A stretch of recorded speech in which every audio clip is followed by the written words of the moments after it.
You're watching Ravens Rundown. I am Tom Downey here with some post-game reaction and most importantly, as we'll get into in just a moment, some news around injuries again for the Baltimore Ravens. That continues to be an issue for Baltimore as they come up short against the Cleveland Browns in a game they almost found a way to win without their starting quarterback. Lamar Jackson suffered a sprained ankle against the Cleveland Browns. That is a significant red flag for Baltimore as Lamar was injured early in that game. Now, the latest update on this front is as follows.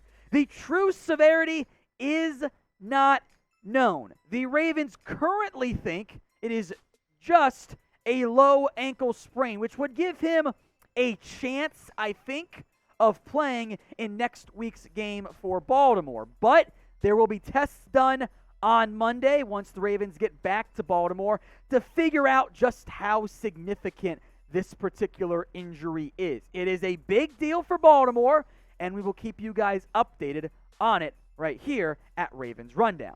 But as for the game itself, plus some more injury and more conversation around the Ravens, they almost did it, man. They almost pulled it off. They were down at one point, at halftime, I should say, 24-6. They were down 24-3 late in the first half. They rallied. They score. The Browns get nothing going on offense. They had like maybe one drive in the second half. The Ravens get the onside kick with 1:15 to go. And then Tyler Huntley, incomplete. Huntley, a sack. Huntley for 14 yards. It's sitting there. They have the ball at their own, I believe it was their own 45-yard line. They cannot get the first down. 4th and 6 play is a short pass to Rashad Bateman. The Browns get the ball back. They kneel it out, and the Ravens come up just short against Cleveland. Had Baltimore won this game, that would have been a significantly large deal for the Ravens. Tyler Huntley, look, he played pretty well, but it simply wasn't enough in the end outside of some mistakes that he did make in this game. My big takeaway, look, you need Lamar Jackson healthy. You absolutely need him healthy. I thought Huntley was okay in this particular game. The fumbles were a problem. Some sacks were an issue as well. But make no mistake, even though you've won a game with Tyler Huntley, you need Lamar Jackson out there healthy and playing well. So what is your one-word reaction to today's loss? Painful, disappointing, could all be good ones. I want you guys to head down to the comment section. If you get the ad break here on YouTube, this question is actually our pinned comment on today's video. So if that ad break comes, scroll down there and give me one word only, your reaction to the Ravens' loss.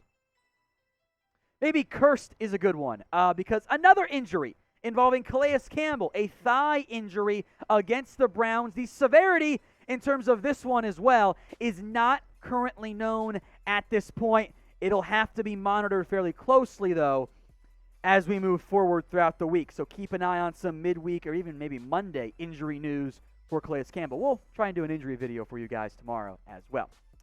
Some more time now on Tyler Huntley. The passing stats look okay, right? 27 of 38, 270 yards, 1 touchdown. They moved the ball pretty well in the second half, being forced to throw it. He also added 6 carries, 45 yards, but 3 sacks, not all his fault, and he also fumbled 2 times, losing both of them, one of which was returned for a touchdown. Those mistakes, they add up pretty quickly, and it's a big reason why the Ravens came up short in this one. Now, if you guys hate injuries overall, then subscribe. We will, as I mentioned, try to do an injury news, if we get the injury news, video for you guys tomorrow. My fingers are crossed on Lamar Jackson. He's such a dynamic player. How can you not cheer for him? But we will have more injury news for Baltimore after yet another week of potentially significant injuries to key players for a team that has been hit as hard by the injury bug as any team in the NFL this year. The Ravens offense, the numbers look okay. 389 isn't terrible. 271 passing, okay. That's pretty solid. You throw in some sacks. The ground game got over 100 yards. The 3rd and 4th downs, a killer. They were 3 of 4 on 4th down, failing only on the final 4th down chance they had, but 1 of 12 on 3rd downs. It is really tough to win games, let alone compete in them. I flip that, but whatever. If you're going 1 of 12 on third down pickups. The Ravens hung around. The Browns are the better team today. 2 turnovers also. The defense actually for Baltimore played pretty well. The points of 24 allowed look a little bit worse than what it is. Remember, there was a fumble return touchdown that the Ravens defense allowed. It's not their fault that the Browns scooped and scored from 15 yards out on a fumble. It's not Baltimore's defense's fault. That really should go against the Ravens offense, frankly. So it was really 17 points scored, 1 takeaway, under 300 yards allowed. They started slow, to be fair, and they really clamped down in that second half. 0 points allowed, almost allowed them to make a miracle comeback. So grade the Ravens for me against the Browns. A, B, C, D, or F. How you feeling about how the Ravens fared overall in this one? I think it's got to be disappointing.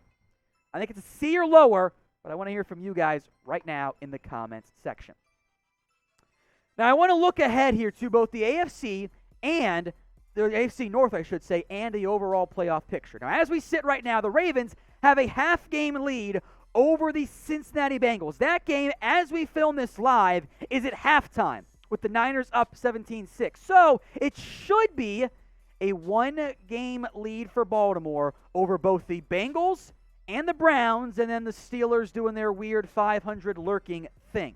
So what is your confidence level that the Ravens will win this division? Scale it for me 1 to 100. 1 being you're convinced they're going to collapse and lose out. 100 being it's in the bag. They're going to clinch as soon as possible. Get those responses in for me right now in the comments section. Now looking ahead to the entirety of the AFC here.